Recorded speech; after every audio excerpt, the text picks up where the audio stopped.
Hello everyone.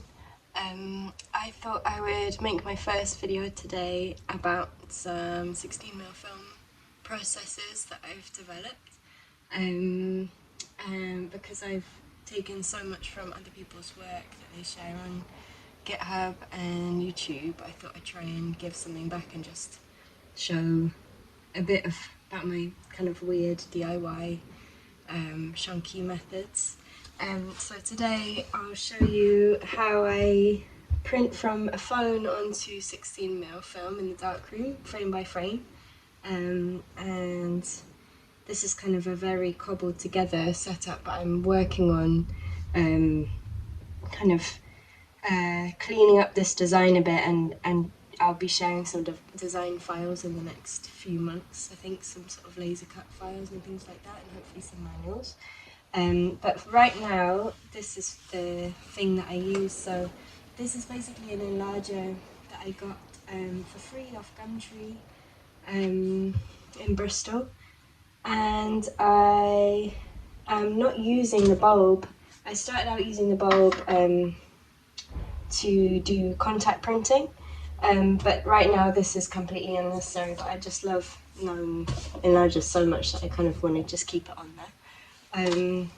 And here is my little setup where I've basically got, it's probably dead, got a phone in here, and I've kind of laser cut just like a little thing that keeps it quite nicely in place, and also tries to get rid of some of the extra light that might be coming through on the screen, because when you'll see if you try this out yourself, but when a phone is on, the black on the screen is never truly black. There's always some kind of light coming through. So that is the way that I put my phone in there. So yeah, this is a custom transport type thing using a bit of old machinery that I found, or that actually was given to me by a friend. I'm not exactly sure what it was attached to, but it is handy because it's, you know, it kind of fits the film in, the 16mm film in there perfectly. But there's definitely very easy methods, and this is the kind of thing that I'm going to be developing, of laser cutting something that works exactly the same way. I use, I'm not sure if I've got one about,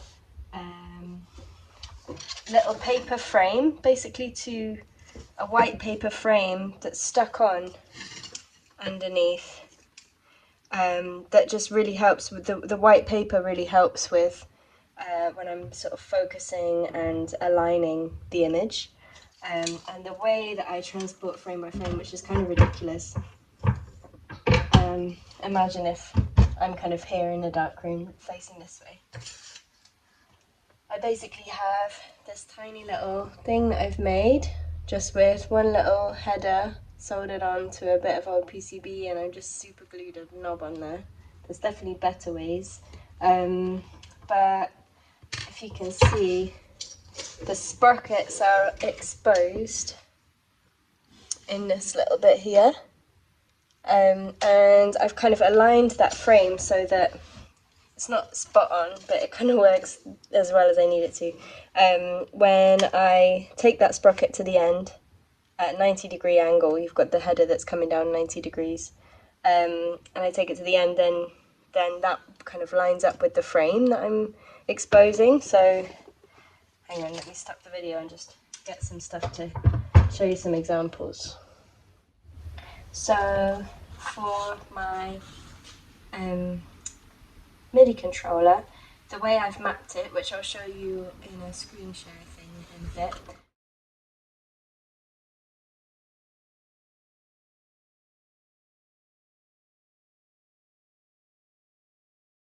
But basically I'm just using this button here, because I can find it pretty easily in the dark, as my exposure button. So every time I want to expose a frame, I press this. And then these sliders, I think it's these three. This one is controlling the size of the image. This one is, I think, the sort of x-axis, and this one's the y. So basically when I'm in the dark room, I can't really film in there, I did try it. I have like a sort of a test image, which is just like a white frame, and I just pause it, have like a long exposure. This is on some film that's obviously I'm not going to use, and I just test, so I make sure everything's aligned by having a look inside the frame and just making sure that the frame size is right, my X and Y axis is aligned. Every time now, I mean, I've kind of taken it all apart now, but in terms of like the focus, I usually set that up and then I just tape everything in place and just leave it for multiple projects, so I don't tend to move things around, because that is the hardest bit, is focusing this and being able to see a really tiny frame that's being projected down, and see that it's actually hitting the film in a way that's in focus. And there's a few exposures I've done which have been a bit fuzzy, but what I tend to do is I make sure that the image is quite big so I can see like a bigger graphic that's easier to spot the edges. And I turn off my red light, so I make sure everything's dark, and then basically just very carefully sort of raise and lower my lens, and make sure that it's as perfect as I can get it and as focused as I can get it, and then I'll just leave that. So there might well be a better way of sort of calibrating that with a bigger image, like taking something out that's definitely going to stay like on the same level as the film, and maybe focusing it with like a bigger piece of paper or something like that. You might not be able to focus on this so well, but if I get something behind it, just a picture that my friend made, you can see actually that it's not really overlapping each frame, but it's pretty well, I mean, it does the trick. It definitely does the trick. And for when you're sequencing, you know, doing experimental films or sequencing really juddery frame by frame strobing, anything like that, then this method works really well. Also, for my purposes, the great thing about it is that it allows you to print into the soundtrack area of the film straight away, without having to mess with any cameras or do any fancy Super 16 stuff, or so yeah.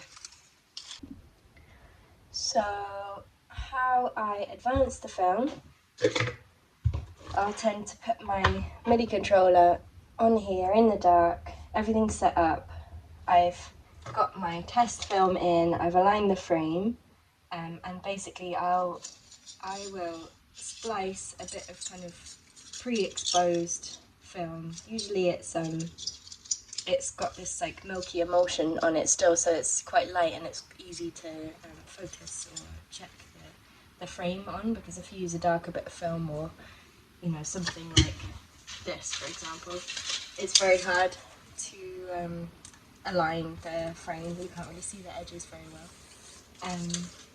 So yeah, that's all in there, and then on this side I have my my stock film on its little reel, or on its kind of, what's it called? You've got to take up this end. I'll just call it the unspool arm, and it's coming. It's spliced. I'll basically advance the film through until I've got my unexposed stock underneath, and then what I do per frame. So I have my button. I'll do an exposure. Oh, another thing. Oh, I'll do this later. So basically I set the aperture to completely, well, as close as it can be when I'm kind of messing stuff around and setting it up. And then I'll open the aperture completely. I'll do my frame, and then what I do to wind it on, I find the sprocket, I advance it by one, then I do another frame, advance it by one frame, advance it by one frame, and my exposure time is about 0.6 of a second at the minute. So it takes about 1 second per frame, basically, this process when I'm in the darkroom. And yeah, I carry on usually doing about 24 frames, and then just making sure things are taut and in place every time.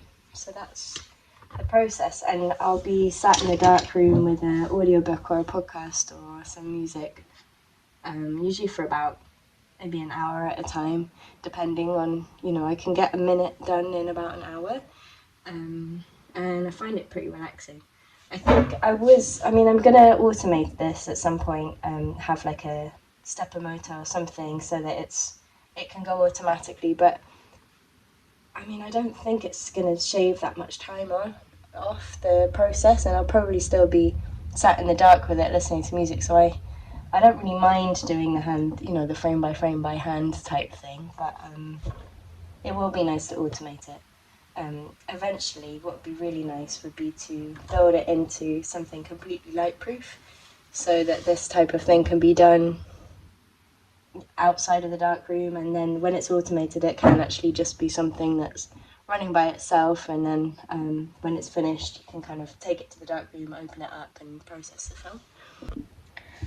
So I'm hoping, this is my first video, so it's a bit, the continuity isn't great, and it might be a little bit all over the place, but if you did have any questions, put them in the comments, and I'm up for sort of messaging people about the process. And like I say, I'm going to be sharing hopefully some files and some ways to make this easier, so you don't need to sort of find stuff around that you can bodge together like I have.